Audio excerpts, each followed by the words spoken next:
Atos dos Apóstolos, capítulo 30. Chamado à mais elevada norma.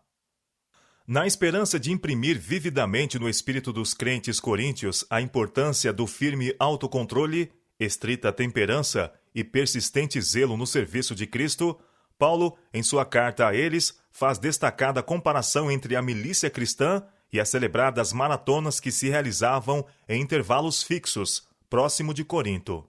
De todos os jogos instituídos entre os gregos e romanos, era a maratona mais antiga e mais altamente considerada. A ela assistiam reis, nobres e governadores. Jovens fortes e sadios nela tomavam parte, e não se excluíam de qualquer esforço ou disciplina necessária para alcançar o prêmio.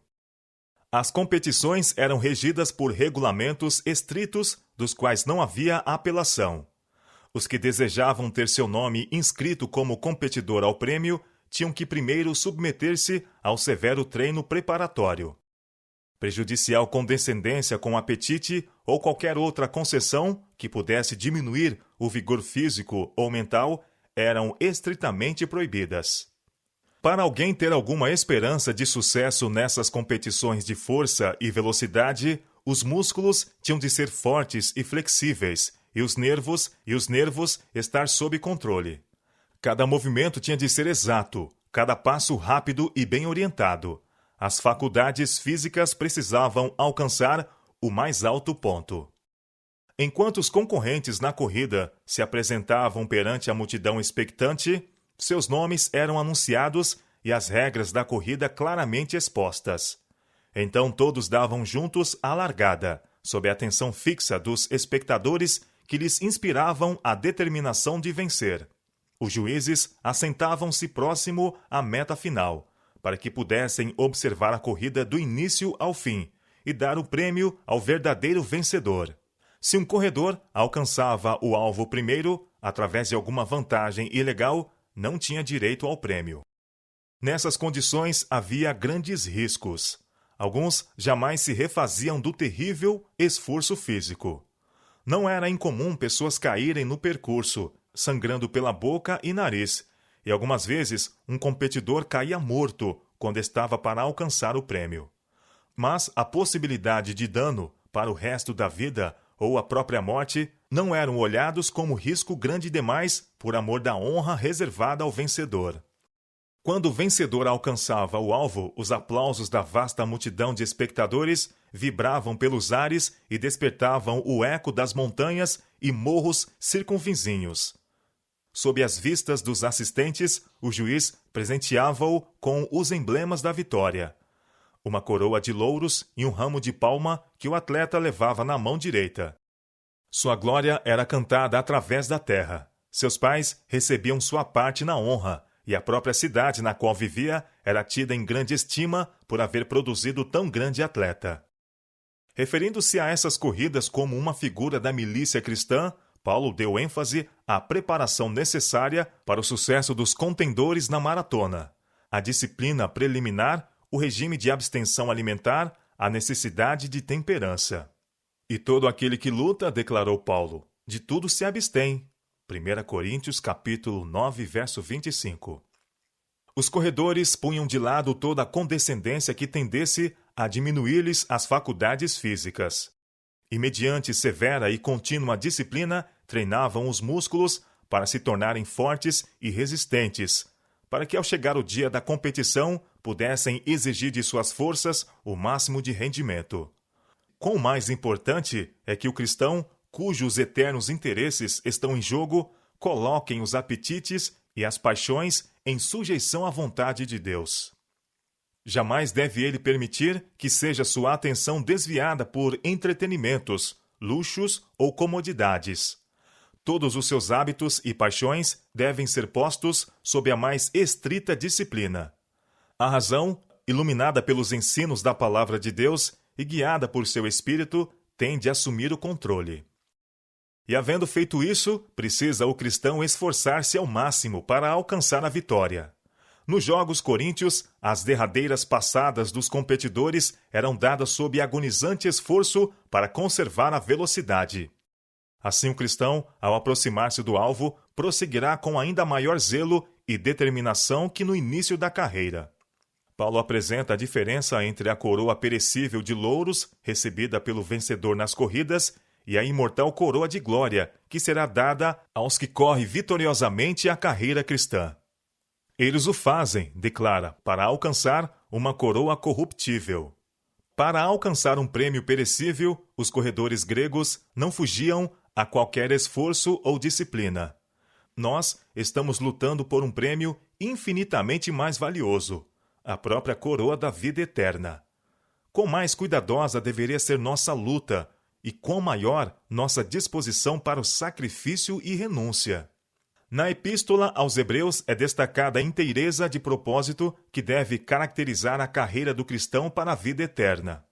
Deixemos todo o embaraço e o pecado que de tão perto nos rodeia e corramos com paciência a carreira que nos está proposta, olhando para Jesus, autor e consumador da fé. Hebreus capítulo 12, verso 1 e 2. Inveja, malícia, ruins suspeitas, maledicências, cobiça, são embaraços que o cristão deve pôr de lado, se quiser correr com êxito a carreira para a imortalidade. Cada hábito ou prática que conduz ao pecado e leva à desonra a Cristo precisa ser posto de lado, seja qual for o sacrifício. A bênção do céu não pode acompanhar qualquer homem em violação dos eternos princípios de justiça. Um pecado acariciado é bastante para promover a degradação do caráter e desviar outros. Se a tua mão te escandalizar, disse o Salvador, corta. Melhor é para ti entrares na vida aleijado, do que tendo duas mãos, ires para o inferno, para o fogo que nunca se apaga. E se o teu pé te escandalizar, corta-o. Melhor é para ti entrares coxo na vida, do que tendo dois pés, seres lançado no inferno. Marcos capítulo 9, versos 43 e 45. Se para salvar o corpo da morte, o pé ou a mão devem ser cortados, ou mesmo o olho arrancado, quão mais interessado deveria estar o cristão em afastar o pecado que resulta na morte eterna. Os competidores nos antigos jogos, depois de se haverem submetido à renúncia e rígida disciplina, não estavam ainda assim seguros da vitória. Não sabeis vós, pergunta Paulo, que os que correm no estádio, todos na verdade correm, mas um só leva o prêmio? 1 Coríntios capítulo 9, verso 24. Não importa com quanto entusiasmo e ardor tivessem corrido os competidores, o prêmio seria apenas de um. A mão de um apenas agarraria o cobiçado galardão. Alguns podiam dedicar supremo esforço para obter o prêmio, mas, ao estenderem a mão para apanhá-lo, outro, um instante antes dele, poderia arrebatar-lhe o cobiçado tesouro. Tal não é o caso na milícia cristã. Ninguém que se submete às condições ficará desamparado ao fim da carreira. Ninguém que seja fervoroso e perseverante deixará de alcançar sucesso. Não é dos ligeiros a carreira, nem dos valentes a peleja. Os mais fracos dos santos, bem como o mais forte, pode alcançar a coroa de glória imortal. Podem vencer todos os que, pelo poder da graça divina, conduzem a vida em conformidade com a vontade de Cristo. Nos pormenores da vida, a prática dos princípios estabelecidos pela palavra de Deus é não raro olhada como coisa sem importância, assunto por demais trivial para que se lhe dê atenção. Mas, considerando o que está em jogo, nada é pequeno quando ajuda ou estorva. Cada ato acrescenta seu peso na balança, que determina a vitória ou fracasso na vida. E a recompensa dada aos que triunfam será proporcional à energia e fervor com que lutaram. O apóstolo se compara a uma pessoa disputando uma corrida, exigindo de cada músculo para alcançar o prêmio. Pois eu assim corro, diz ele, não como a coisa incerta. Assim combato, não como batendo no ar. Antes, subjugo meu corpo e o reduzo à escravidão, para que pregando aos outros, eu mesmo não venha de alguma maneira a ficar reprovado. 1 Coríntios capítulo 9, verso 27. Para que não viesse a correr incertamente ou a esmo na carreira cristã, Paulo se submetia a severo exercício. As palavras, subjugo meu corpo, literalmente significam repelir por severa disciplina os desejos, os impulsos e as paixões. Paulo temia que, tendo pregado a outros, viesse ele próprio a ficar reprovado. Compreendia que, se não praticasse na vida os princípios em que cria e que pregava, seu trabalho em favor de outros em nada lhe aproveitaria.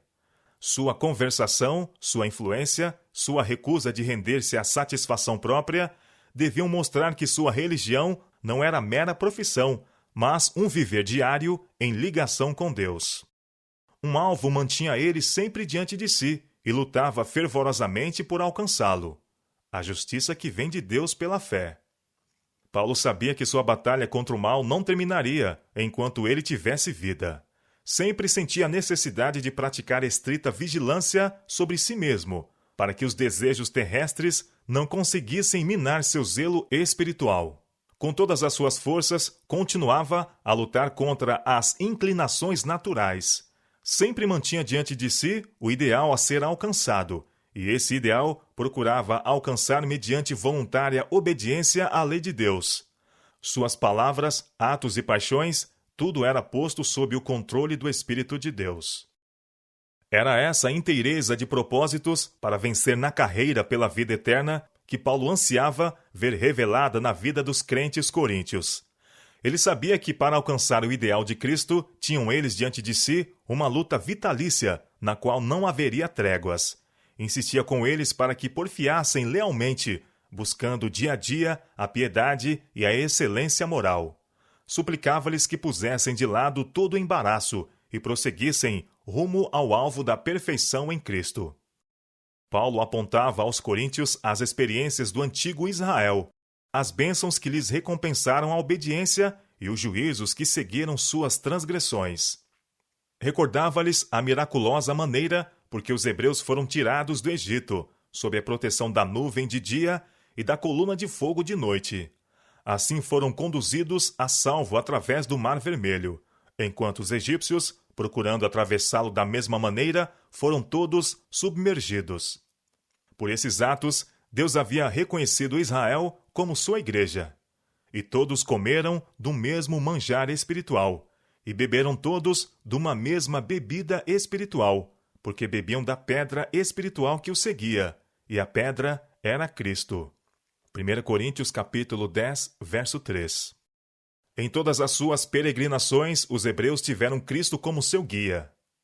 A rocha ferida tipificava Cristo, que devia ser ferido pelas transgressões dos homens, para que a fonte de salvação pudesse jorrar para todos.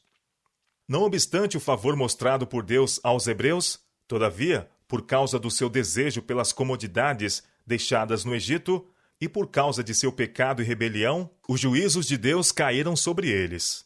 O apóstolo ordenou aos crentes coríntios a atenderem às lições contidas na experiência de Israel. Estas coisas foram-nos feitas em figuras, para que não cobicemos as coisas más, como eles cobiçaram. 1 Coríntios capítulo 10, verso 6. Ele mostrou como o amor ao conforto e aos prazeres tinha preparado o caminho para os pecados que atraíram a notável vingança de Deus. Foi quando os filhos de Israel se assentaram a comer e a beber e se levantaram para folgar que se afastaram do temor de Deus, o qual haviam experimentado quando presenciaram a entrega da lei, e, fazendo um bezerro de ouro para representar a Deus, o adoraram.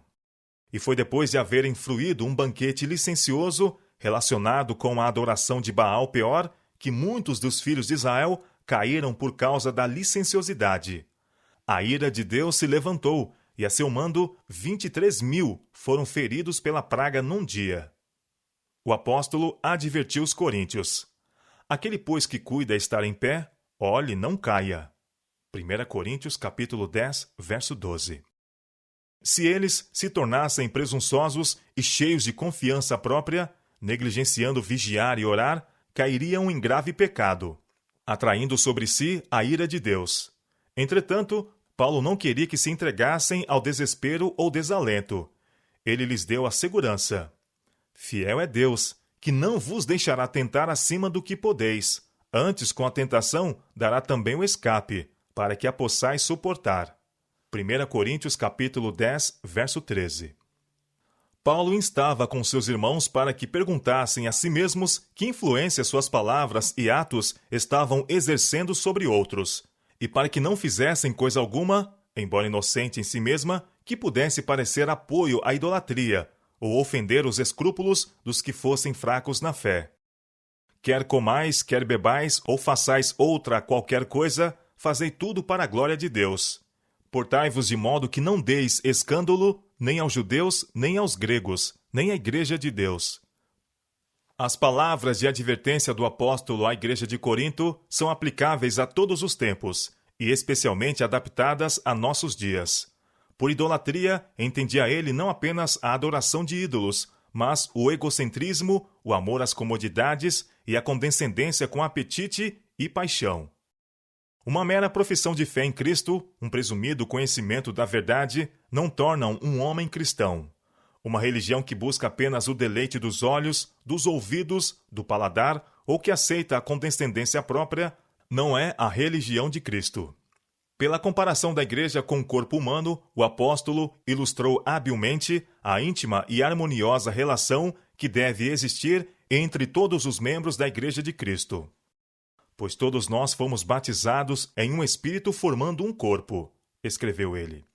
Quer judeus, quer gregos, quer servos, quer livres, e todos temos bebido de um espírito, porque também o corpo não é só um membro, mas muitos. Se o pé disser, porque não sou mão, não sou do corpo, não será por isso do corpo? E se a orelha disser, porque não sou olho, não sou do corpo, não será por isso do corpo? Se todo o corpo fosse olho, onde estaria o ouvido? Se todo fosse ouvido, onde estaria o olfato? Mas agora Deus colocou os membros no corpo, cada um deles como quis. E se todos fossem um só membro, onde estaria o corpo? Agora, pois, há muitos membros, mas um corpo. E o olho não pode dizer à mão, não tenho necessidade de ti, nem ainda a cabeça aos pés, não tenho necessidade de vós. Deus assim formou o corpo, dando muito mais honra ao que tinha falta dela, para que não haja divisão no corpo, mas antes tenham os membros igual cuidado um dos outros, de maneira que, se um membro padece, todos os membros padecem com ele, e se um membro é honrado, todos os membros se regozijam com ele. Ora, vós sois o corpo de Cristo, e seus membros em particular. 1 Coríntios capítulo 12, versos 13 a 27.